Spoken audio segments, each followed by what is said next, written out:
नमस्कार विद्यार्थ्यांनो, वर्ग 7वीच्या मराठी तासिकेत आपणा सर्वांचे हार्दिक स्वागत आहे. विद्यार्थ्यांनो, मी मराठीची शिक्षिका प्रियांका. विद्यार्थ्यांनो, हे निसर्गरम्य ठिकाण कुठले आहे माहिती आहे तुम्हाला? अगदी डोळ्याला सुखावणारे आहे ना? तर विद्यार्थ्यांनो, हे निसर्गरम्य ठिकाण म्हणजे कोकण. महाराष्ट्रातले निसर्गरम्य ठिकाण आणि पर्यटन स्थळ.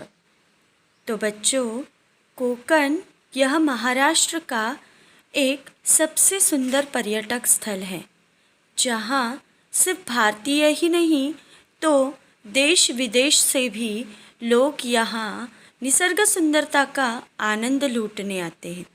तो बच्चों, ऐसे ही आज हम कोकण के विषय में जानकारी लेंगे कविता के माध्यम से.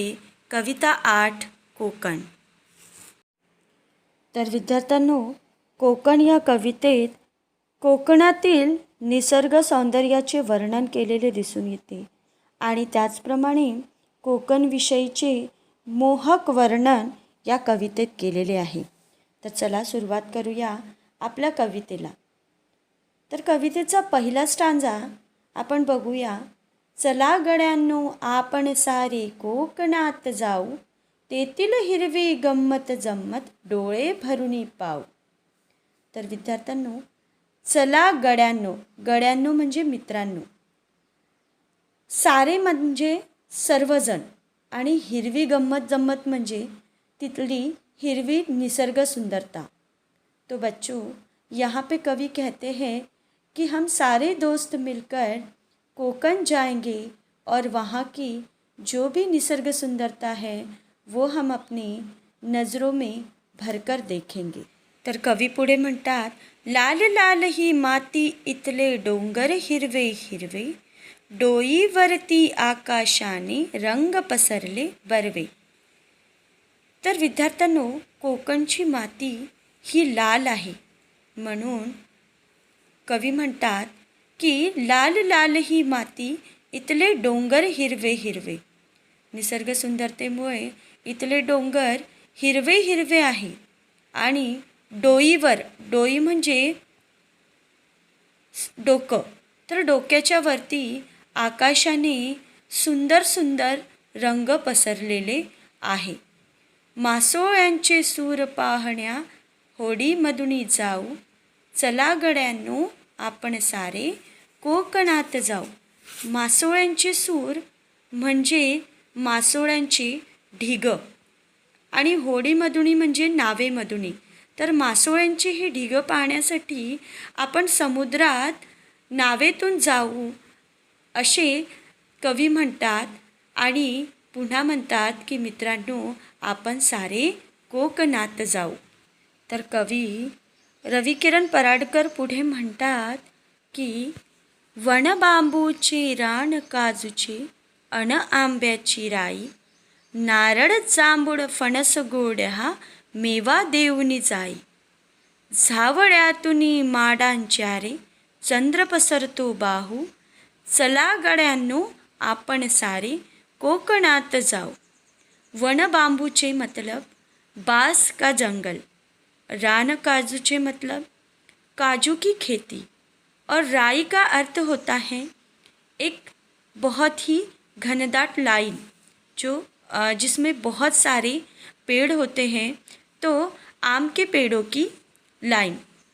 तो बच्चों, यहाँ पर कोकण में आपको सबसे ज़्यादा बाम्बू मतलब बांस के जंगल और काजू की खेती और नारियल, जामुन और फनस मतलब जिसे हम लोग कटहल कहते हैं, यही पेड़ आपको ज़्यादा मिलेंगे. और इन्हीं सब को वहाँ पर कोकण मेवा ऐसे कहा जाता है. तो बच्चों, वन बांबूचे रान काजूचे अन आंब्याची राही, झावळ्यातुनी. बच्चों, जो नारियल के बड़े बड़े पत्ते होते हैं, जो नारियल की बड़ी बड़ी डहलियाँ होती हैं, उसे झावड़े ऐसे कहा जाता है. झावळ्यातुनी माडांच्या मतलब माडे मतलब वो डहलिया है उसे माड़े कहा जाता है। तो कवि कहते हैं कि वो पेड़ों की डहलियों में से चंद्र छुप कर जैसे मानो हमारी तरफ अपनी दोनों बाहें फैला रहा है और कह रहा है कि मैं इस सुंदरता का साक्षी हूँ। तो बच्चों, फिर से कवि कहते हैं की चला गड्यांनो आपण सारे कोकणात जाऊ, म्हणजे हम सारे दोस्त मिलकर कोकण की सुंदरता, कोकण की निसर्ग सुंदरता देखने जाएंगे। तर विद्यार्थ्यांनो, कवी रविकिरण पराडकर आपल्या पुढच्या कडव्यात म्हणतात की ओढ्यावरती सांकव आहे, खाली वाहे पाणी, झाडावरती पक्षी गाती, मंजुळ मंजुळ गाणी। ओढ्यावरती म्हणजे छोटासा नाला किंवा छोटीसी नदी, लहानशी नदी, आणि सांकव म्हणजे पूल। तो बच्चों, कवि कहते हैं कि वहाँ पर छोटे से नदी पे एक छोटा सा पुलिया बनाया गया है जिसके नीचे से पानी बहता है और पंछी पेड़ के ऊपर मीठी मीठी गाने गाते हैं। शहाळ्यातले पाणी पिऊनी पक्षा संगे गाऊ। शहाळ्यातले मतलब खेतों में जो पानी के पंप लगे होते हैं उसे शहाळे कहते हैं। तो कवि कहते हैं कि उस शहाड़ों में से पानी पीकर हम पंछियों के साथ गाना गाएंगे। और फिर से कवि कहते हैं कि चला गड्यांनो आपण सारे कोकणात जाओ, मतलब हम सारे दोस्त मिलकर कोकण की वहाँ निसर्ग सुंदरता देखने जाएंगे। पुढे रविकिशन पराडकर म्हणतात, निळ्या रुपेरी लाटा येती सागर काठावरती, मोर नाचरे काढीत जाती नक्षी वाळूवरती। निळ्या रुपेरी म्हणजे नीली सुंदर लाटाएं या लहरें। सागर काठावरती म्हणजे सागर के किनारे पर।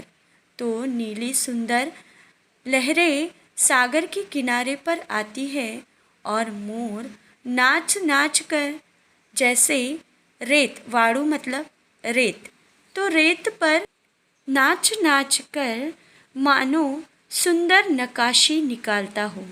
सुंदर डिज़ाइन, नक्शी मतलब जिसे हम डिज़ाइन कहते हैं या एम्ब्रॉयडरी। तो उसी प्रकार कवि अपनी कल्पना से कह रहे हैं कि जब सागर के किनारे पर सुंदर सुंदर लहरें आती हैं तो मोर उस रेत पर नाच नाच कर सुंदर नक्काशी निकालता है। जीवास वाटे घर कौलारू बांधून तेथे राहू। तो कवि कहते हैं कि मन को तो ऐसा लगता है कि वहाँ पर हमेशा के लिए अपना घर बांधकर वही रह जाऊँ।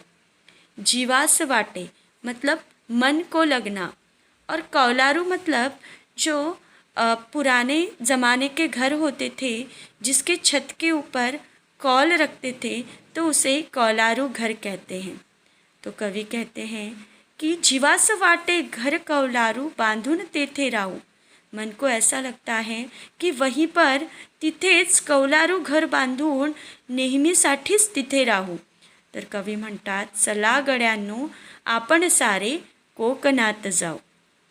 कवी म्हणतात की चला मित्रांनो, आपण सगळे कोकणात जाऊ आणि तिथल निसर्ग सुंदरता, हिरवी गंमत जम्मत डोळे भरुनी पाहू। तर अशा प्रकारे विद्यार्थ्यांनो, आपण कोकणातील निसर्ग सुंदरतेचा अभ्यास केला। चित्रात दिसलेले विशेष म्हणजे कोकण मेवा, लाल माती आणि तिथल्या सुंदर सुंदर नद्या ही कोकणची वैशिष्ट्ये आहे आणि म्हणूनच महाराष्ट्राला कोकण हे एक वरदानच लाभलेले आहे। धन्यवाद।